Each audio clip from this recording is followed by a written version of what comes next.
Hello, Sweden. I mean, hello, world. Look at you. This was me, but you can all relax because I'm not here to make you base jumpers. Because not everyone can identify themselves with base jumpers.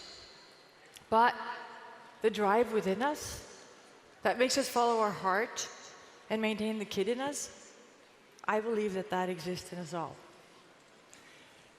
I've lived a bit of an unusual life, but I think my story is universal. Because it's about finding your passion in life. It's about choosing the life you want to live, and then never give up pursuing it. One time in elementary school, we were asked to tell about our dreams. And I came back to class, and I explained how I dreamt about flying, like the birds. I thought the birds, they must be the happiest creatures in the world. And I remember I admired their capability of playing in the air and to be so free. They looked so untouched by everything around them. I wanted to feel that same kind of freedom, so I wanted to learn how to fly. My teacher, she told me that it was a nice dream, but I had to be more realistic in life. You cannot fly, she said. But I never left that childhood dream. And against my teacher's better knowledge, I did learn how to fly. I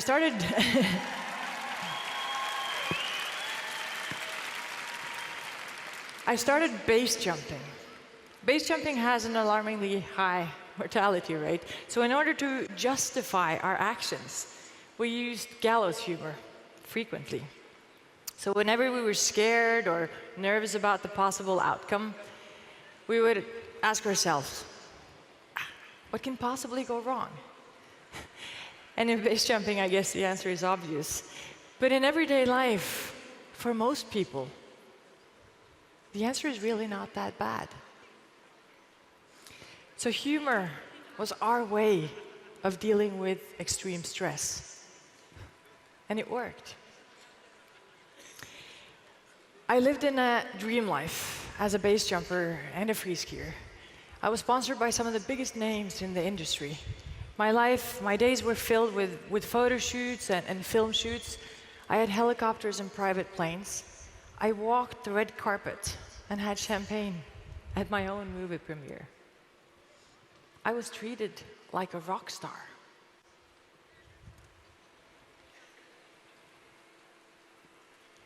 Movie.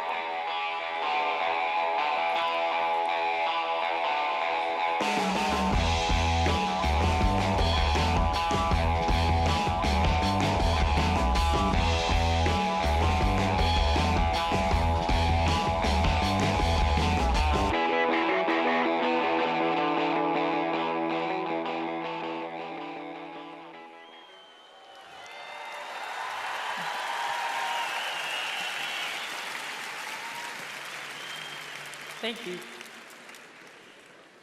It was time for World Cup in paragliding.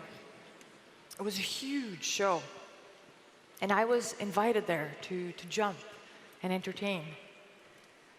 And I sat inside the plane and looked out of the little window as we rose up towards the sky. And we flew low in between those grassy hills and the snowy mountaintops.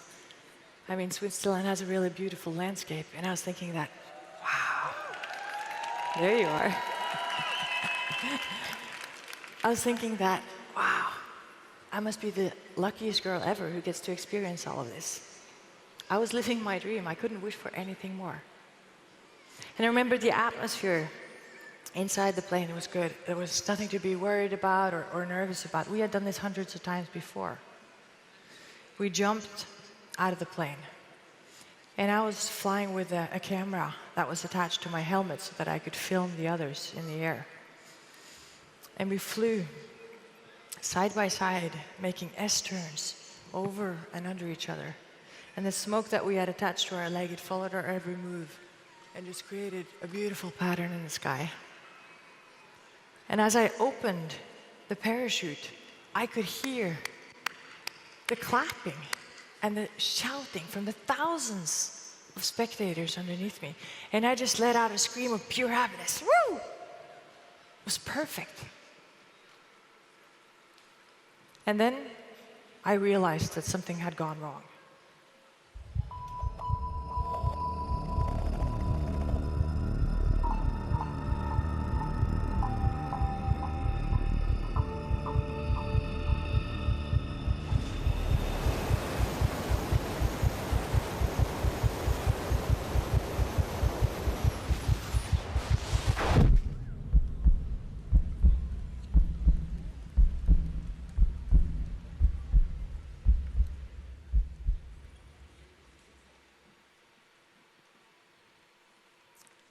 At the top of my career, my dream shattered.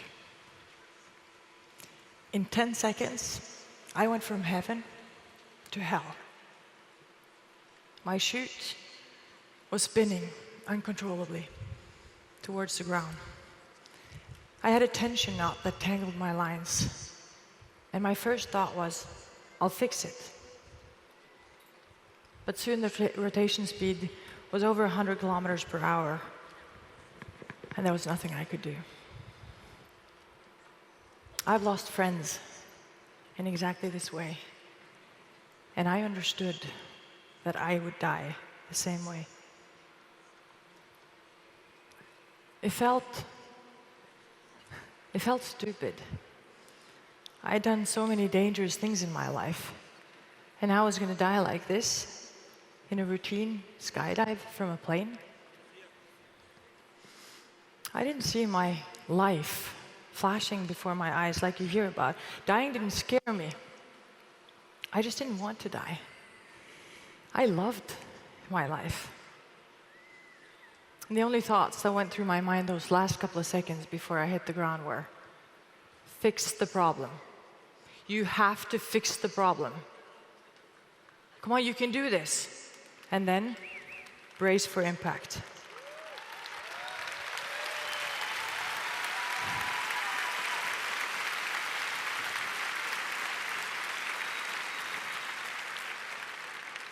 I hit the ground, and it all turned black. With more than 100 kilometers per hour, I hit a huge rock when I impacted the ground. It crushed everything that I had from my hips and down. I had 4 fractures in my left femur. I had 2 broken knees, and I had 21 open fractures in my right side. But that rock, it saved my back, and it saved my head, and most importantly, I was still alive.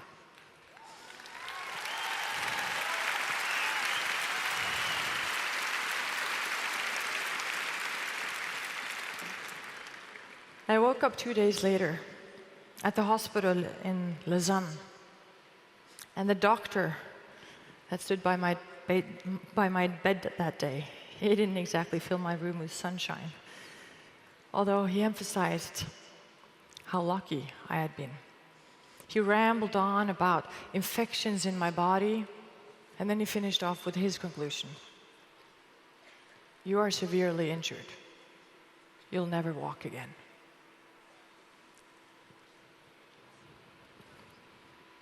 I was so shocked.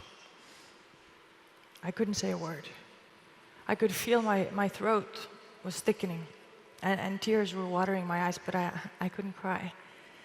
I couldn't say a single word. I didn't even ask him a single question. And then he turned around, and he walked away. And the sound of the door slamming, it echoed in my room.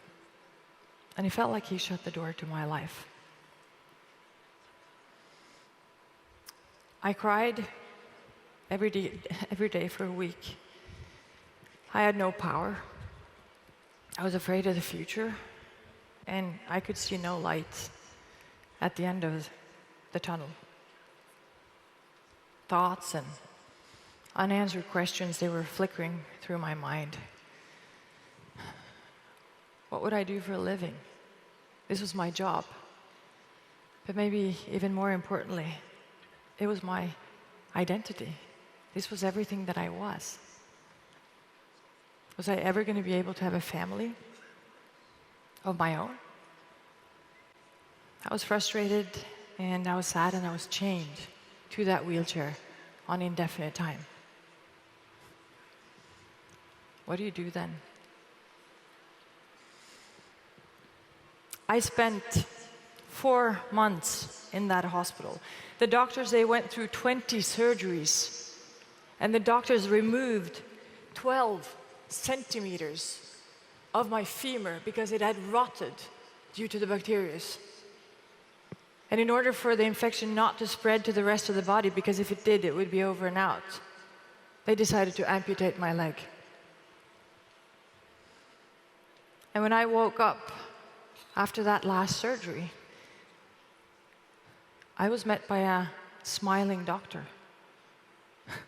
I had spent 4 months in the hospital. I had never seen a smiling doctor. He told me that they had found a piece of grass and gravel inside my leg, and that was the reason for the ongoing infection. Now that they had removed the grass and gravel, it was finally over, and I could roll out as the winner.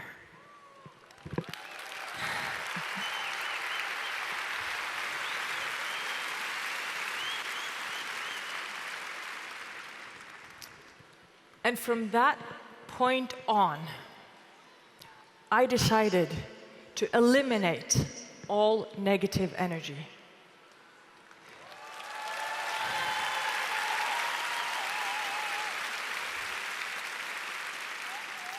Because I realized that my time here is limited. I realized that one day it might be too late. I didn't want to live my life in the future, always striving for what was next, instead of appreciating right now. If I wanted to do something with my life, it would have to be right now. The only challenge was that right now, I weighed about 42 kilos, or 92 pounds, that is. And that's not a lot for a person who's 180 centimeters tall, or 5'11". But fortunately, it's not your weight that decides whether you're a fighter. I had a goal. I had a goal that triggered my emotions, that made me want to get up in the morning. My dream was to make it back to my mountains and my powder skiing again. And I had pushed limits ever since I was a little girl. I left my job as a computer programmer in order to pursue my dream. And I was the first girl in the world to perform a ski base. Now I had to take this and transform it from my hospital bed and use it from there.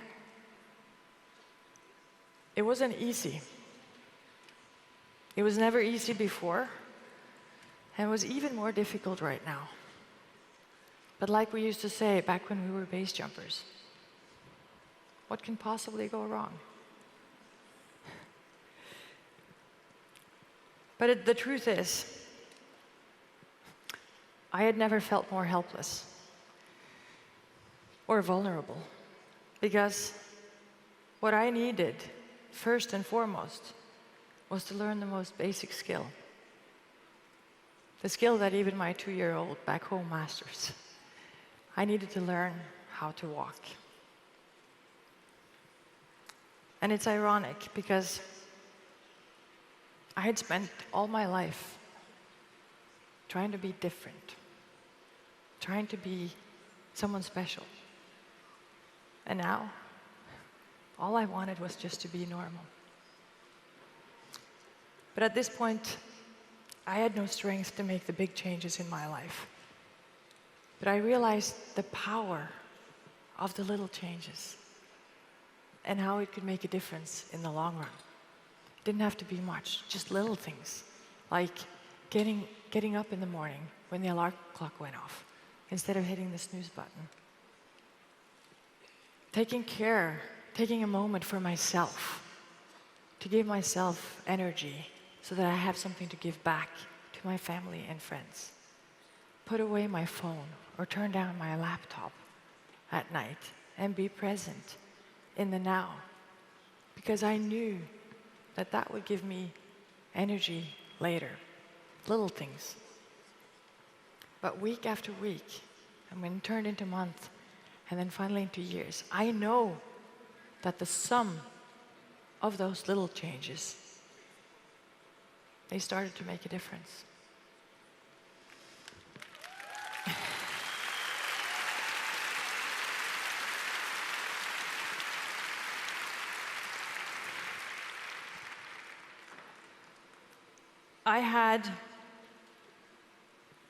At the rehab center, I had a mirror inside my room. And every day I stopped in front of that mirror with my wheelchair. I looked into the mirror and I gave myself one of those little cool nods. And I told myself, you're strong and you're tough. And when all of you quit, I'm gonna last another 10 minutes. I gave myself that little cool nod and I kept on rolling.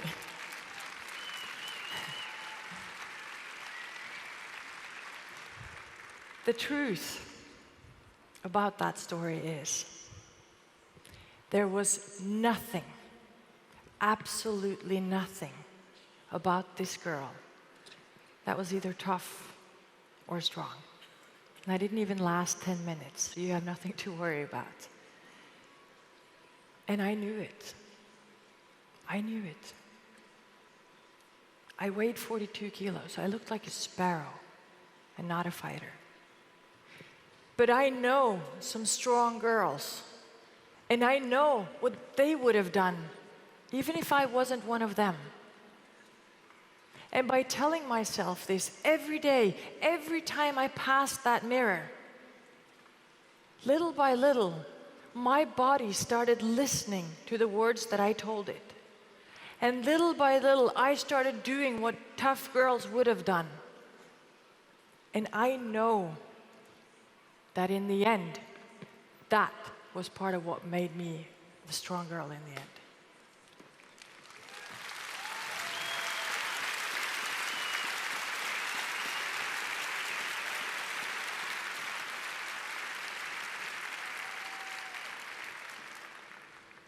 Many people, they ask me, at what point did you choose to fight?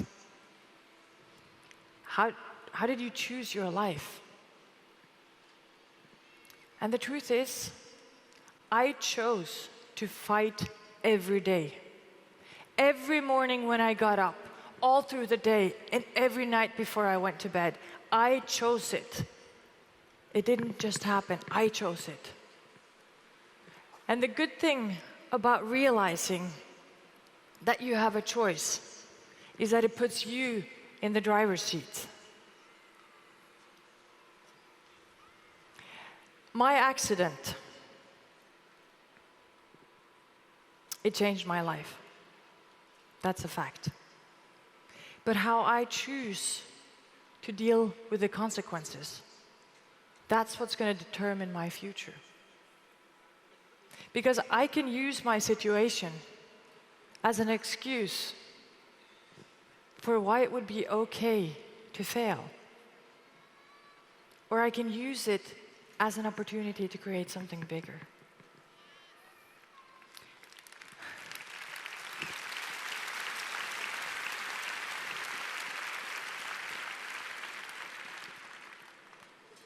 It took me 6 months to learn how to put my socks on. It took me 3 years to relearn how to walk. Some years ago, I stood on a high mountaintop in Norway. It took me... There you are. It took me 5 years of training, of fear of failure, and uncertainty of making it back there. But the joy of making it back, that's what made me a complete person again.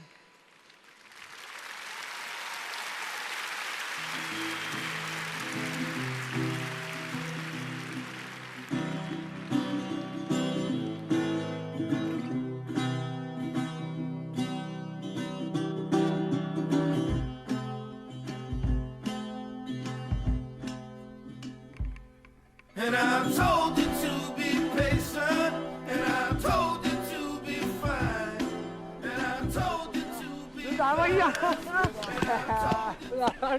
Der digga det. Fy fader! Ja, der var deilig. Var god snø der, eller?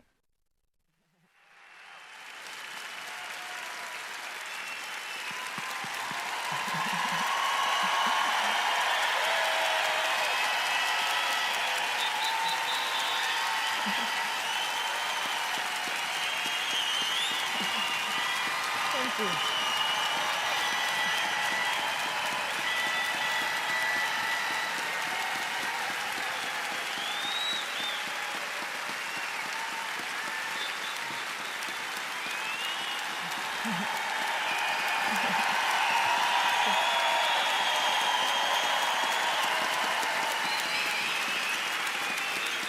I still want to say something.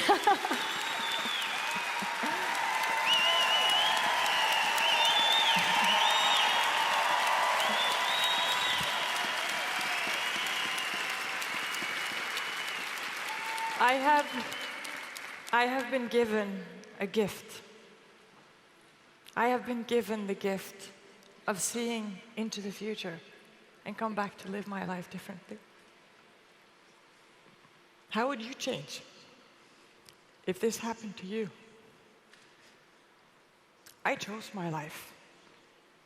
But even if I would have had to spend the rest of my life in that wheelchair, I would never regret it. And it sure helps. But it's not necessary to crash into the ground in order to take actions in your life. Just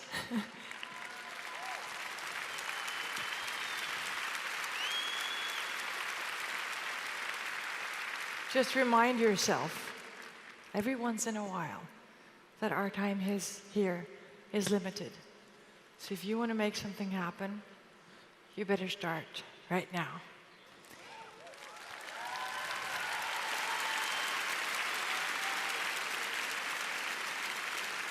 Because at the end of the day, what really scares me is the fear of failure.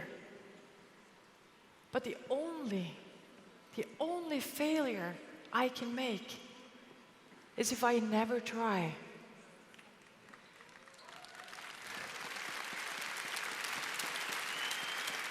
So I still like to bring out that little base jumper in me.